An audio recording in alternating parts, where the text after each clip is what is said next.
Mas nos dias Sim, atuais, né, Sônia, a gente vê uma preocupação muito grande com matriz energética, eficiência sim, energética, né? Uma preocupação sim, muito grande com resiliência climática, com sim, sustentabilidade, né? As sim, crescentes preocupações ambientais. E, e, sim. e eu queria que você fizesse uma correlação. O que as barragens têm a ver com essas temáticas, né, que a gente disse, ela como infraestruturas hidráulicas, né? O que elas guardam de relação com essas coisas que hoje em dia estão muito em voga, estão trazendo muita preocupação a todos nós? Sim. As barragens, elas, é muito boa essa pergunta, porque ela é uma pergunta atual, né? São questões que estão nos estão nos forçando a trazer soluções. E as barragens, na minha concepção, na forma como elas se apresentam, elas ajudam muito para essas duas questões maiores. A questão energética, porque a experiência mostra que a engenharia de energia ela tem duas grandes possibilidades de você ter energia firme, através de fonte térmica, né, que são as famosas térmicas, geralmente térmicas que usam combustíveis fósseis, né? Algumas não, alguns usam no Brasil, no caso, usa até o bagaço de cana, que é bastante sustentável, mas de um modo geral no mundo, as térmicas são a carvão. Carvão ainda é o combustível fóssil mais utilizado no mundo, principalmente na Ásia. E a outra fonte firme de energia é a hidráulica. Então, para você ter um sistema que funcione, um sistema de potência, como a gente chama, que funcione de forma perene e harmônica, é ideal que você tenha essas fontes firmes. Aí nós temos outras fontes intermitentes, com muita ênfase atualmente, a eólica e a solar, e outras de outras que são mais experimentais. Mas, de forma mais massiva, nós temos a eólica e a solar, que estão entrando na matriz energética mundial com uma força muito grande, porque têm sido trabalhadas e assimiladas como energias alternativas de fontes renováveis e, portanto, sustentáveis, né? E elas são muito bem-vindas, sem dúvida. Mas essas fontes, elas têm algumas questões sistêmicas importantes. A eólica, ela depende muito do regime de vento, da natureza, e dependendo do volume energético, ela cessa ou diminui de forma muito abrupta, e a solar, todo dia, às 6 da tarde, digamos assim, figurativamente, ela termina. Então, você cria um degrau no sistema, né? E esse degrau, ele não é bom. E, normalmente, quem compensa esse degrau no sistema, principalmente devido à solar e à eólica, são as fontes firmes, né? Que ou é térmica ou é hidráulica. Então, no Brasil, atualmente, o pessoal do sistema sempre tem nos informado, lá do Operador Nacional do Sistema, o ONS, que nesses momentos aí de compensação, as hidrelétricas têm sido uma espécie de bombeiro do sistema, né? Elas têm contribuído muito. Mas, isso na questão atual, mas, independentemente disso, a informação que nos chega já histórica é que a energia elétrica de volume, grande volume e firme, mais em conta que existe é a hidrelétrica, depois de amortizada.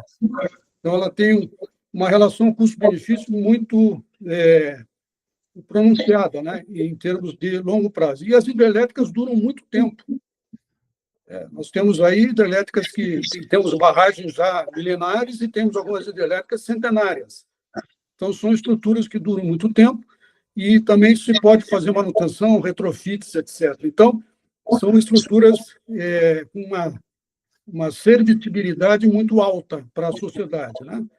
E com a vantagem de ser um processo de geração de energia de grande volume, grandes blocos de energia, né? No caso das grandes hidrelétricas, principalmente, acima de 1.000 MW de potência instalada, aonde você consegue, então, produzir energia em grande quantidade, de forma sustentável e renovável, porque a água não é consumida no processo. A água passa pelas turbinas não muda nem temperatura, ela sai do mesmo jeito que entrou no circuito, então ela é totalmente reaproveitada. Então, é um processo de energia limpa e renovável muito importante.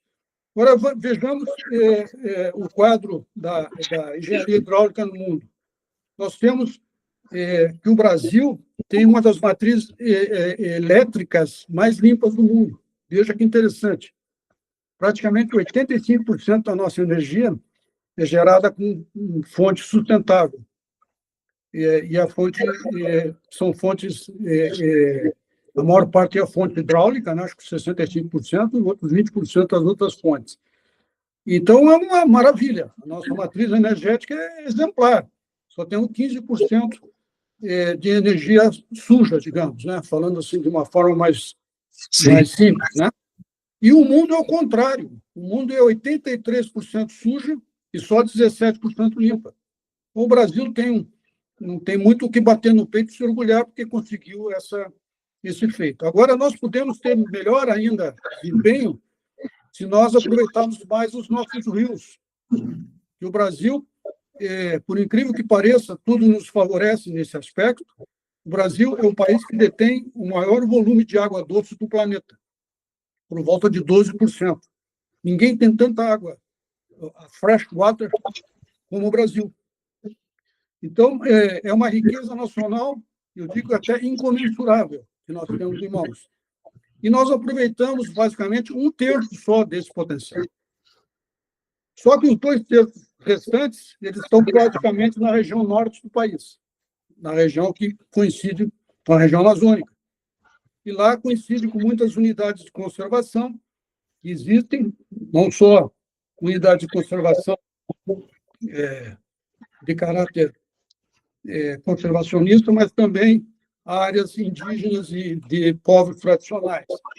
Então, esse volume de terras no Brasil tem mais de 1 milhão de quilômetros quadrados de área de unidades de conservação, que, de uma certa forma, interferem num processo de aproveitamento, porque existe todo um regramento para que aproveitamentos sejam feitos dentro dessas unidades. Mas é uma questão nacional que nós temos que enfrentar, porque nós temos um potencial hidráulico gigantesco e nós temos possibilidade de engenharia, tecnologia e índice de nacionalização da construção de barragens hidrelétricas altíssimo. Então, nós temos a faca e o queijo na mão para poder ter uma independência energética que nenhum país tem. E um detalhe importante, se você for olhar a Europa Ocidental, principalmente, eles já esgotaram os recursos hídricos primeiro. Lá já não tem mais praticamente nenhum espaço para se construir hidrelétricas ou barragens. Tudo já foi feito e está funcionando bem, né? Se eles tivessem a possibilidade que nós temos, evidentemente que a aproveitariam, né? Então, nós temos uma questão nacional importante para ser discutida, que é essa questão do avanço da nossa matriz elétrica. Temos que criar mais reservas estratégicas, como foi Itaipu no passado, Tucuruí no passado, que foram fundamentais para que o Brasil alcançasse o estágio que chegou hoje. Eu falo esses dois grandes projetos, mas tem muitos outros que colaboraram também, né? Mas esses são emblemáticos, né? Itaipu e Tucuruí nasceram mais ou menos juntas na década de 60, e hoje nós temos como grandes unidades de produção de energia. No aspecto de água, nós também, o recurso hídrico serve para os múltiplos usos que eu já comentei aqui. Então, nós temos secas e enchentes no país, né? Nós podemos atenuar as duas, fazendo uma gestão hídrica competente, uma gestão hídrica adequada, reservando a água quando ela é abundante, barrando-a, né, e contendo-a para que use no período seco. Então, nós podemos, com a mesma solução, que são essas soluções hidráulicas que empregam barragens, que envolvem canais também e outras obras hidráulicas, e resolvendo esses problemas, tanto da seca quanto da enchente. E quando você resolve esse tipo de problema, você está lidando com água, e a água ela é essencial para a vida. Não tem como pensar em qualquer situação sem termos a água. E veja que interessante um dado que nós fomos apurar, que foi um dado levantado pela Agência Nacional de Águas e Saneamento Básico, a ANA, onde foram levantadas as áreas alagadas do país. É um dado muito interessante. Então, a ANA contratou um serviço satelital, onde foram mapeados todos os espelhos d'água do Brasil visíveis pelo satélite em determinada área, muito detalhado, bastante detalhado. E veja que interessante, do território nacional brasileiro, que são 8,5 milhões de quilômetros quadrados, mais ou menos, o levantamento originou, se eu não me engano, 178 mil quilômetros quadrados de espelhos d'água naturais e artificiais. E desses aí, somente uma parte é artificial, evidentemente, e essa área total equivale a mais ou menos 2% do território nacional só. Só 2%. E os artificiais, pelo dado que está ali, ocupam 0,53% do território nacional. Ou seja, é um dado muito importante e que mostra que é um custo pequeno para um benefício muito grande. Mas nós precisamos avançar, ter mais reservatórios no país. Nós precisamos ter mais reservatórios e os benefícios serão potencializados também, né? Então, muita gente tem a impressão de que, quando você faz uma hidrelétrica, você põe o mundo embaixo d'água, né? Não é. Isso não é a realidade. Nós temos aí esse dado que está público, né? Quem quiser pode ver lá no site da ANA, tem esse relatório, e mostra, e esse dado ele vai sendo melhorado, né? Vai sendo a cada X tempo ele é renovado, atualizado e tal, mas nos dá uma noção muito boa dessa dimensão. Então, eu repito, né? Me parece que é um custo bastante pequeno para a sociedade, para benefícios muito grandes. São vários benefícios, como eu citei aqui. E Sória, eu acho que realmente são questões muito importantes, né, que às vezes a gente nem vê, e é um tema que cada vez mais as empresas têm se preocupado, né? Não só as empresas que são donas desses ativos, às vezes uma central hidrelétrica, uma usina hidrelétrica, às vezes uma unidade de mineração, né?